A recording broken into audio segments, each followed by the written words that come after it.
Anrich going to Leone मेरे दोस्तों, एक ऐसा प्लेयर जो कि ऑफ कोर्स अपकमिंग रोनाल्डो कहा जा रहा था ब्राज़ील का, एंड रियल मैड्रिड में आने के बाद बहुत हाइप बनी थी, प्रेजेंटेशन हुई थी, but now he is moving to Lyon on a loan deal. It can happen in the early move, but why?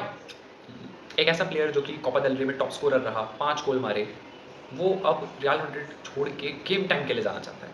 क्यों जाबी अलोंसो उसे यूज़ नहीं कर रहा है, जबकि जाबी अलोंसो रोटेशन में बहुत मानता है? सो इसका एक सिंपल सीधा सा आंसर है। रियल मैड्रिड में जितने मिडफील्डर हैं, शाबी अलोंसो उनको ही विंगर्स और मिडफील्डर के तौर पर यूज़ कर रहा है। मस्तुआंतूनो को राइट विंग पे, आर्दा गुलर को अटैकिंग और सेंटर मिड के तौर पे, and then Kama, Jude, Tchouameni, Ceballos, there are many midfielders in Real Madrid. In attack of course हमने देखा कि क्लब वर्ल्ड कप में गोंजालो गार्सिया की कितनी बेहतरीन परफॉर्मेंस थी। We didn't win but he played a great game at every World Cup match. So he just covered the Endrick, and Endrick को injury हुई, he was out for several months. Then वो वापस आया, but he's not getting that game time that he deserves or that he need, because of course Gonzalo shadowed him. And now if Gonzalo is getting some minutes, he's just getting because Kylian Mbappe is like थक गया है, Vinicius थक गया है, Rodrigo तक को time नहीं मिल रहा है, एंड वी आर एक्सपेक्टिंग कि एंड्रिक को टाइम मिलेगा, जबकि उससे better Gonzalo Garcia recent time में परफॉर्म कर चुका है। And I think Endrick have potential to become one of the best players in the world, but I think with game time he can only do that.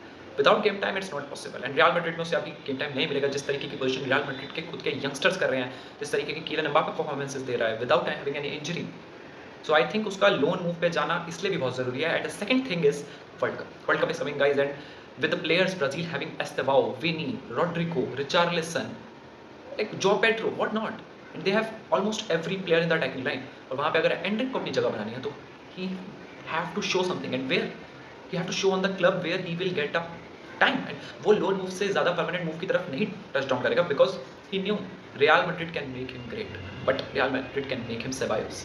I'm not disrespecting him, but the thing is Ceballos is from long time in Real Madrid, but still उसे one of the best midfielder नहीं माना जाता है। जैसे जूड आया, कामा आया, Tchouameni आया, but he didn't get the recognition because it's not he is not capable or something, it's just Ceballos didn't get the play time, just that. And I think Endrick has to move, even if it's Leon or some Italian club. I think Juventus could have been great for him as Vlahovic is not performing. So I think Endrick can see something, but I think अगर Leon ने सही project वहाँ पे दिखाया Real Madrid को for the next 6 months at least, तो Endrick का move बहुत जल्दी कंफर्म होने वाला है, as Fabrizio said.